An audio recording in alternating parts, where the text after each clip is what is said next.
Thank you all for joining us. Hope you are enjoying your Sunday. This is the Good Things Jackson Show. I'm your host, Brad Kamikaze Franklin. And of course, we want to welcome y'all out again for another hour of positive information, forward-pushing information about the city of Jackson and the state of Mississippi and all of the surrounding areas. If you're tuned in to hear something negative, you got to go someplace else, because this is all about positive things Jackson and good things Jackson. We are about changing the narrative. We are not who they say that we are. It's actually a lot of fantastic things happening in this city, a lot of good people, and a lot of great things that are happening in the great city of Jackson, and we are here to highlight those things, all right? And we got a really good show for you guys today. We've got a lot of folks that are going to be joining us today. We've got a studio full of folks, and they're all doing good things, of course, and we're going to get to them shortly. But we've got to start off because today at 6 p.m., of course, the annual Young, Gifted, and Empowered Awards is going to be taking place.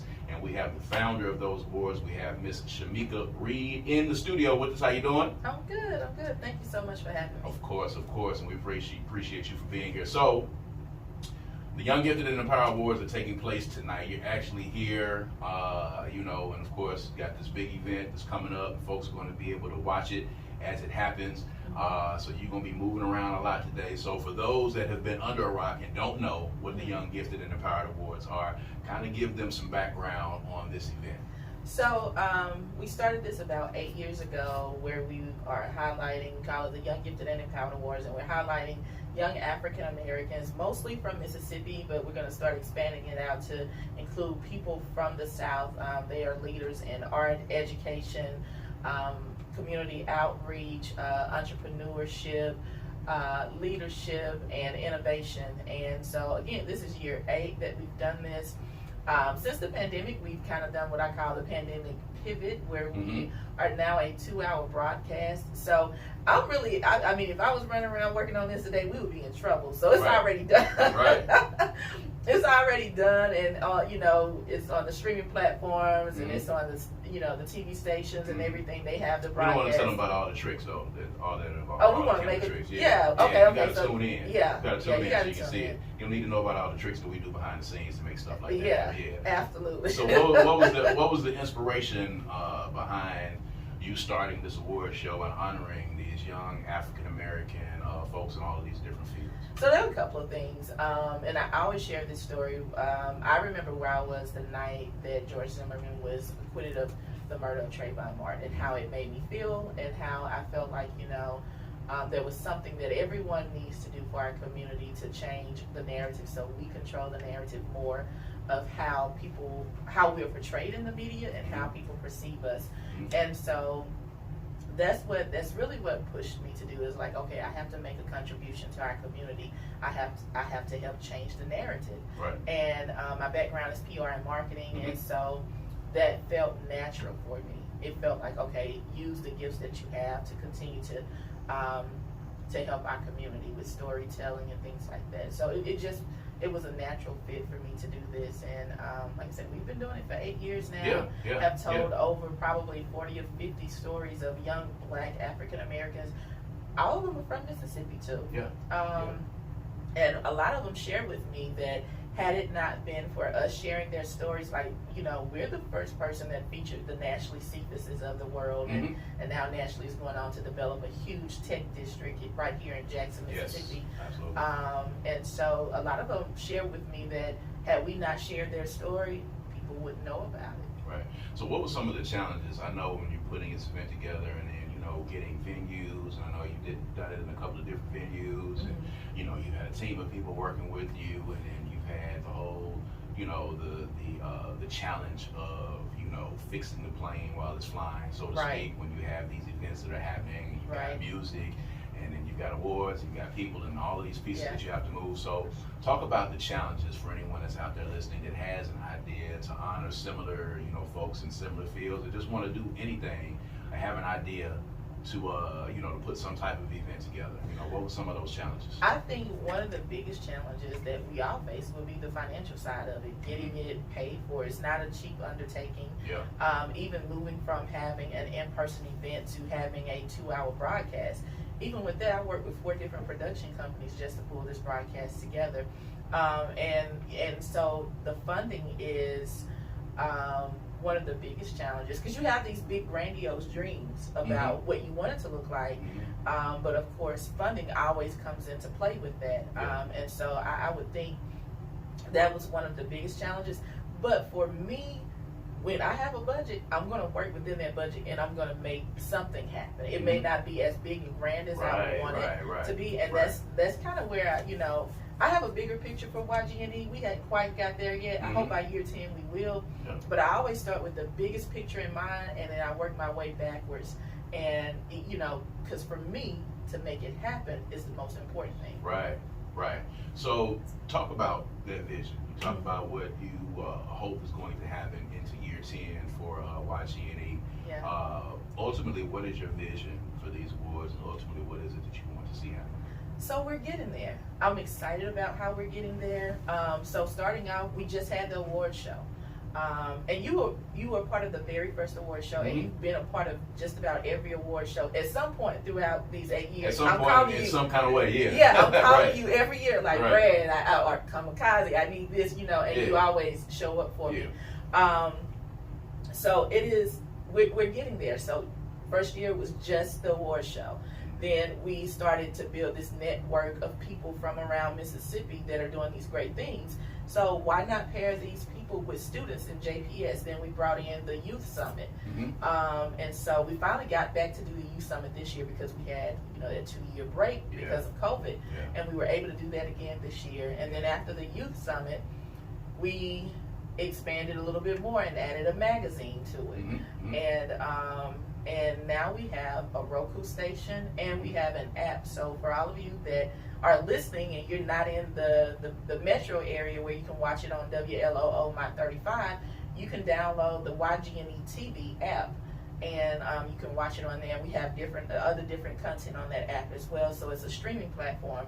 So we are trying to build out a complete media company that is telling the stories of Black people and telling it in the most genuine way, in our own voices, where we are really for us, by us, where we're controlling the narratives and we're controlling the storytelling. I want to come back to the streaming platform because I think that's big, but let's talk about the honorees for this year. So anyone that's tuning in to the award show today, as a matter of fact, if you're listening to us at 6 p.m. on My 35 and on the YG&E app, who are the honorees for this year? So I'm excited about the honorees, but I'm always excited about the honorees.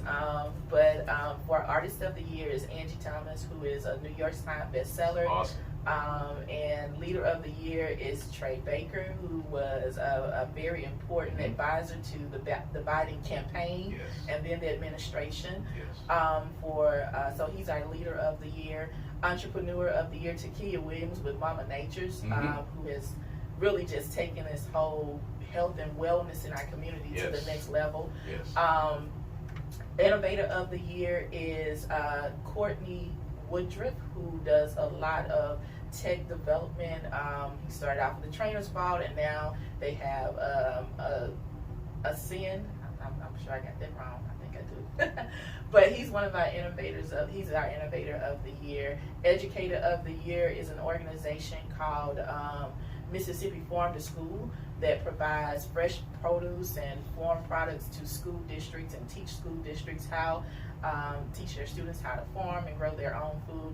And then our Community Organization of the Year is My Brother's Keeper, who has done so much in the community, in our communities, not just with the LGBT community, but just with underserved communities altogether, with what they do with open arms and HIV testing and outreach and all those kinds of things. That's an amazing lineup of awardees, and again, it's going to be taking place at 6 p.m. tonight. She's in here to tell you about that because you got a couple of hours to get yourself ready, man. Get your family around that TV, man, and watch My 35, or make sure you download that app and see this amazing lineup of honorees for the Young Gifted and Empowered Awards tonight. So talk real quick about the streaming service. You talked about the streaming service, you talked about Roku, you talked about a lot of the other content that's on there. Talk about how that happened, and how can aspiring content creators get in touch with you, and are they able to add and bring some stuff to the app as well? Absolutely. So it was, I was just wondering, how do I take this to the next level? And the big goal was, one day to own a TV station. But how do you get there? And so one of the things I thought about was like, well, let's look into some streaming platforms. And I did some research on some different platforms and found something that worked for me. And we launched it in February, did a soft launch in February. We have different content from content creators. For me, this is about getting our stories out there. So I don't charge content creators to have their content added to our platform. Now, we do have a vetting process because, we do want... Can't just put anything yeah, on there, right? Yeah. You gotta have quality control. That is very important. Absolutely. And so, so it is, if you have a Roku or if you have Roku, you can search for us at YG&E TV on Roku, and we have a streaming channel there. You see documentaries and shorts and films and different things like that. If you're interested in having your content on our Roku station, reach out to me. My phone number is 601-594-1485, and we can talk about what kind of content you're creating and how that may fit in with what we're trying to do with YG&E TV. The app was just something that kind of fell in my lap with the same people that created the streaming platform for us. They were able to create an iOS app for us. So the same content that's on the Roku channel, if you have an iPhone, then you can download the app and watch the content from your iPhone as well. Awesome. So anyone that's out there that's listening that has a young person, well, first of all, how do you guys go about the process of choosing your honorees? And then if there's somebody out there that has a suggestion for someone for next year that's young and enterprising and doing some great things that they want to put on your radar, how can they go about doing that? So we do have a selection committee, and we gather. Selection committee consists of past honorees, people from within the community, and they bring nominations to us. And typically we would send out a form for the nominees to fill out, and we come back and we vote on that application.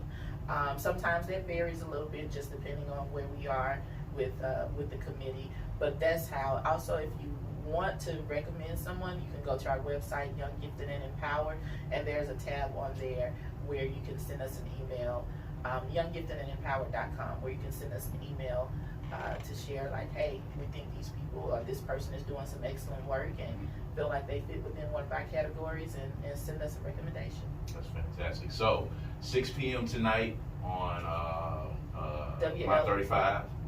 Yeah, My 35. Make sure you check it out. Also on the YG&E app and on Roku. Yes. Check out the Young, Gifted, and Empowered Awards this year. An amazing lineup of entrepreneurs, tech giants, artists, all of those things, man. These are people that deserve to be honored, and we need to all speak life and love into our young people that are doing great things. And I think this is a great platform. So give them that number one more time if they want to get in touch with you and ask you some questions about YG&E, or if they want to ask you some questions about the app as well. Sure, you can reach me at 601-594-1485. Ladies and gentlemen, that's Shameka Reed. She is the founder of the Young, Gifted, and Empowered Awards, and now she's a media mogul. She has her own streaming service and her own Roku channel as well, and you heard it here first. She's building towards getting her own TV station. A lot of people don't know, most people come from, very slow beginnings and small beginnings, and you have to build these things before they get to be these big, huge things that you see. They start from an idea, and these are the people that you have to support when they have these ideas. Support her now. Don't wait until this becomes a network and then call her and say, hey, I got this movie I want to put on here. You got an opportunity to get it on the streaming service right now. As long as it's good. Yeah. As long as it's good. If it's quality, you have the opportunity to get it on there for free. We got some other channels if y'all want to, send it to Tubi. You can send it over there. They got a lot of wild stuff on Tubi. But thank you for being with us today so much, and good luck on the event tonight, and everybody out there needs to be watching. Absolutely. Thank you so much. So coming up, we also have in the studio, we're going to keep this thing rolling. We